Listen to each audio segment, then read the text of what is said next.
Bien, y para conversar también respecto a, digamos, un análisis de lo que ha pasado en las últimas horas, se encuentra con nosotros Fernando Tuesta, politólogo, ¿no es cierto? Pero sobre todo experto en todo lo que tiene que ver con temas electorales. Fernando, buenas noches. ¿Qué tal, Roxana? Buenas noches. Bueno, ¿cómo interpreta los resultados, además los que acabamos de ver, ¿no? Al 95% y ya sobre conteo rápido, no solamente boca de urna? Ajá, conteo rápido, sí. Bueno, esta es una elección que está mostrando una alta fragmentación de la representación política. Que te preocupaba en las últimas semanas, ¿no es cierto? Sí, pero se ha pronunciado más, Vale decir, el descenso vertiginoso, pronunciado de la bancada de Fuerza Popular no fue aprovechado por partidos que han estado incluso en primeros lugares, porque un porcentaje, si bien es cierto, Acción Popular, digamos, está primero, tiene la mayor votación, su votación no es que sea una gran votación. En otra elección, esa es una votación regular y que no te coloca en primer lugar. Pero, digamos, entre Acción Popular y el último que ingresan al Parlamento son 10 organizaciones, eso es bastante, pero bastante que fraccionan la representación. Esa es una, digamos, una primera y rápida mirada. Lo segundo es que los partidos que se constituyeron en una oposición mayoritaria hasta el 30 de septiembre han sufrido una gran derrota, ¿no? Por un lado, de Fuerza Popular, que saca casi como la sexta, séptima parte de lo que tenía. 6 punto algo, sí. Claro, pero, y además en representación también. Y tú tienes luego el APRA, que está fuera, tiene Solidaridad Nacional, que como partido, claro, no es que estuvo en la anterior parlamento, pero sí muchos de los congresistas que eran sobre todo parte de Fuerza Popular. Así es. Y Contigo, que era un partido que también se Seput, colocó para que la gente lo pueda de alguna manera no personificar. Así es, lo ex PPK, ¿no? Entonces tienes una derrota que era una derrota política con la disolución del Congreso, y acá se materializa una derrota electoral en la nueva construcción del Parlamento.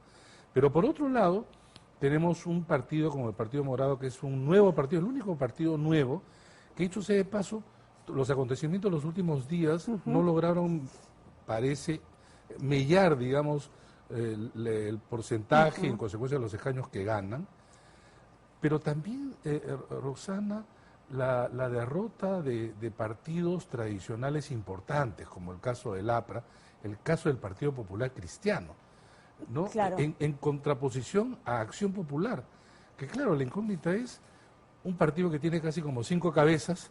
Claro, que justo lo estábamos comentando en el reportaje, ¿no es cierto? Así es, ¿no? Liderazgos múltiples. Pero eso lo han convertido como algo a favor. Es como si Acción Popular se permitiera o se permite tener unas diferencias incluso tan encontradas, ¿no? Pero sobre todo fortalecen a la marca. La marca Acción Popular y la Lampa, que la tenemos además en la política peruana del año 56, hace más de medio siglo. Claro, pero lo que pasa es que en las últimas semanas, y de acuerdo a algunas encuestas que aparecían, igual te dejaba la sensación que los partidos que de alguna manera iban a la delantera era el Partido Morado, Somos Perú, Alianza por el Progreso, y de pronto, y de atrás, terminan arremetiendo otros dos, que no se esperaba mucho y que, digamos, no están dentro de lo que se podría llamar pues como que el statu quo dentro de los partidos políticos, incluso después de la caída de los otros partidos, ¿no? Entonces estamos hablando de lo que viene a ser FREPAP y también el partido en el que estaba primero de la lista, Daniel Urresti, ¿no es cierto? ¿Cómo entendemos eso? ¿Cómo nos vamos desde este hartazgo de Fuerza Popular, de la APRA, de Contigo, al FREPAP? Eso es lo que me gustaría que nos ayudes a entender. Ya, pero por un lado, allí donde algunos ganan, otros pierden. Es el tamaño de la torta. Sí. Si tú comes un poco más, dejas que el resto, o no dejas que el resto lo haga. Entonces, ¿qué quiero decir? En la última semana, Acción Popular, sobre todo Alianza para el Progreso, etcétera, no crecieron lo suficiente como para que estos partidos que parecían pequeños no ingresaran en el reparto de escaños, en el reparto de la torta, digamos, ¿no? Entonces, por eso al inicio de mi intervención logran ganar, pero con un porcentaje menor que abre las puertas para el ingreso de estas organizaciones. personalmente decía que el Congreso iba a tener entre 6 y 8, como mínimo 6, decía máximo 8. Así como es, 10, pero van a ingresar como 10, ¿no? Entonces, por eso, entonces los primeros no crecieron como para dejar que esto no ingrese. Al estancarse o no crecer, permiten que estos partidos inicialmente pequeños logren ingresar al reparto de escaños. Sí, pero si uno suma los votos o el porcentaje de votos del FREPAP de Podemos y el partido UPP, que está vinculado ahora a Antauro Humala, estamos sumando 24%, un cuarto de lo que es todos los votos. Ya, pero hay que tener en cuenta... La cuarta parte de la torta. La cuarta parte de la torta. Yo quiero tratar de entender cómo terminan de alguna manera teniendo ese peso o ya, captando esos votantes. Pero ese peso ya está en función de un nuevo universo, porque inicialmente los votos válidos son los votos que van a todos los partidos. Estamos hablando de 21 partidos. Así es. Pero luego, los que no pasan a la valla se los retira y tú haces un nuevo universo y un nuevo recálculo de los que ingresan. De los 10, evidentemente ellos van a aparecer obteniendo la cuarta parte. Pero repito, entonces, la alta fragmentación lo que hace es que la caída de Fuerza Popular no es aprovechada ni siquiera por Acción Popular, ni siquiera. Lo que pasa es que, claro, uno compara Acción Popular con sí mismo. Entonces, de 5 que tenían antes, y antes casi no tenían mucho también en otras elecciones, no tienen una gran representación de la década del 80. Claro, ahora van a tener mínimo entre 21 y parece hasta 40, lo cual es significativamente alto. ¿Cómo no van a estar festejando? Pero digamos, en términos ya de lo que es la distribución en esta elección, aparecen primero, no con un porcentaje alto, pero, repito, lo suficiente como para hacer una fuerza significativa, ¿no? Sí, pero voy a insistir en mi pregunta porque todavía, todavía estoy impresionada y todavía no quiero y todavía no logro entenderlo. Probablemente eso es lo que me está faltando. Mira, sino que por diferentes razones. En el caso de Podemos Perú, es un partido que ya teníamos conocimiento de su participación en las elecciones regionales y municipales. No le fue tan bien en el caso de Lima, pero ese es el problema, que a veces solamente vemos Lima, y Urresti tuvo un desempeño, digamos bastante aceptable. La cabeza de lista ha pesado. Sí, decían pero que ahora... ser más votado, ¿no es cierto? Pero ahora, no solamente tenemos un Urresti, que era importante, pero no suficiente para catapultarlo al puesto que tiene, sino también crean bases a nivel nacional. Y ahí los recursos, aunque se dice que no está Luna allí, sí está Luna siempre, ¿no es cierto? Porque hay una parte importante. ¿Ya? En el caso de FREPAP, se ha desestimado muchas veces porque se trata pues de un partido que pareciera marginal, pero es un partido que es el único partido además en el Perú que ha perdido la inscripción y se ha vuelto a reinscribir varias veces. Claro. Y es un grupo religioso con adhesiones bastante firmes y tienen bases a nivel nacional. Allí es donde los aparatos nacionales comienzan a jugar, digamos, de manera favorable a este tipo de competencia donde tampoco es, repito, las diferencias entre unos y otros no son grandes, ¿no? Ese es el caso de FREPAP. En el caso de Unión por el Perú, sí logra concentrar un voto radical. Así es. Que no es significativo, y pero lo suficiente los reservistas como para... de Antauro Humala han jugado un papel importante, pero digamos así, ensuciándose los zapatos así, calle por calle. Hay que acordarse que eso fue la base inicial del Partido Nacionalista. Así es. El sector radical, la franja radical, está allí, ¿no? Y han jugado, digamos, sus cartas de una manera bien al ingresar a lo que hace tiempo UPP es un bien de alquiler. Es un bien de alquiler, ¿no es cierto? Con esto ya quedó certificado. Claramente, pero además si tú no comienzas a ver la historia de UPP del año 95, de Javier Pérez de Cuellar, imagínate Antauro Humala.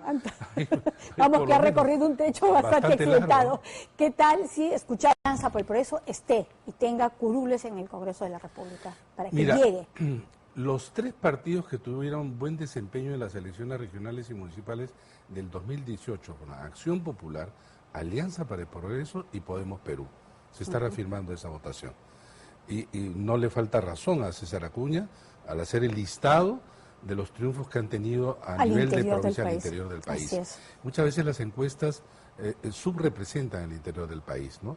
Ahora está demostrándose que esos partidos que tenían de alguna manera raíces justamente fuera de la capital han logrado ingresar. Es el caso de Podemos Perú, es el caso Alianza para el Progreso, de todas maneras iba a ingresar, pero por ejemplo el mismo Frente Amplio, la izquierda, aparecía mucho más, aparecía subrepresentada en el caso de Lima, ¿no? Y Alianza para el Progreso, bueno, dice un partido nuevo, no lo dijo que tiene 18 años, ya no es nuevo, en la política peruana eso ya no es nuevo, ¿no? Pero, claro. pero han hecho su tarea y tienen un partido de extensión nacional que los coloca en una situación bastante interesante, ¿no?, para ellos en relación al 2021.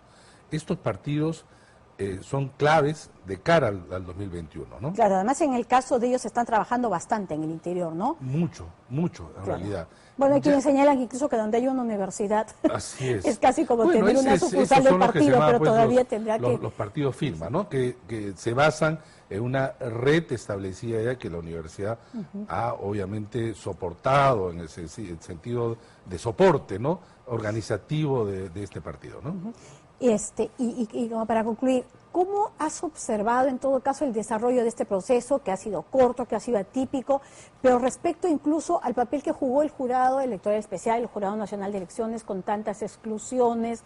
O sea, hasta el día de ayer, por ejemplo, Así la es. candidata del PPC, esta chica Lanata, sí. le decían que entraba, el jurado decía que no entraba, Pero Pedro imagínate Ocaño, si hubiera- 700 o 600 y pico personas. Imagínate si hubieran logrado superar la valla, imagínate si hubiera ella ingresado. Así Se es. armaba el problema, ¿no?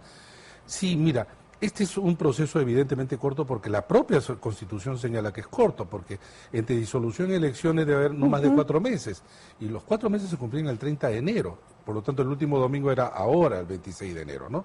Entonces, pero además, en un momento malo, digamos, enero no es un mes bueno para una elección, No, además es... con Navidad de Año Nuevo peor. Efectivamente, un mes de verano, de vacaciones, etcétera, pero además porque mira, el peruano se entusiasmó de alguna manera con la disolución del Congreso, salió a festejar, pero una cosa es disolver y otra cosa Así no se es. compromete por crear un Construir. nuevo Congreso, ¿no?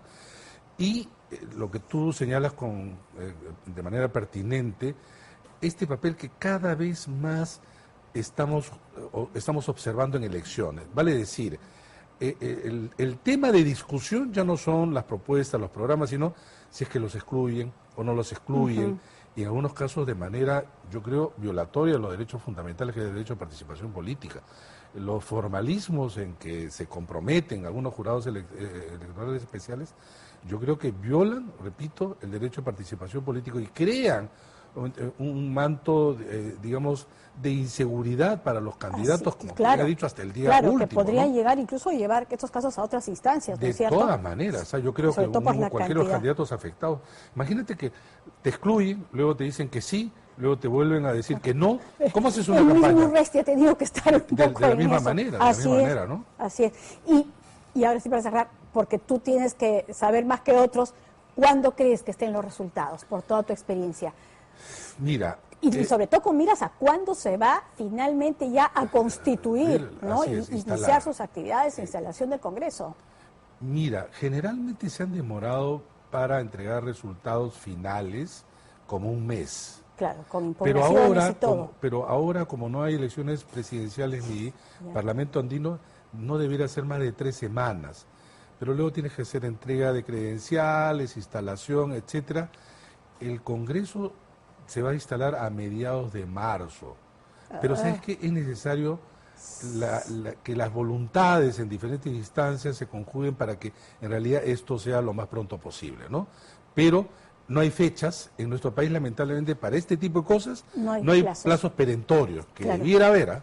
En otros países esto es mucho más rápido. Porque hay reformas o hay modificaciones que se tienen que hacer, también siguiéndote a ti con todos los videos que estás haciendo, hay modificaciones que requieren urgencia, que para abril por lo menos ya se hayan logrado. Mira, yo sería bastante bueno, Así además, Rosana, que a partir de mañana, o ya en estos días pronto, las cabezas de estos grupos parlamentarios empiecen a reunirse, no esperar la instalación del Congreso para tomar algunas decisiones en esos plazos tan ajustados que se tiene, sobre todo para el tema de la reforma. Ojalá. ¿no? La Ojalá. agenda Perú y la agenda sobre la que se ha estado Así es. debatiendo bastante en estas últimas semanas y meses. Sin Muchísimas duda. gracias por Ahora, habernos gracias, acompañado Rosana. esta noche. Fernando, nosotros vamos directamente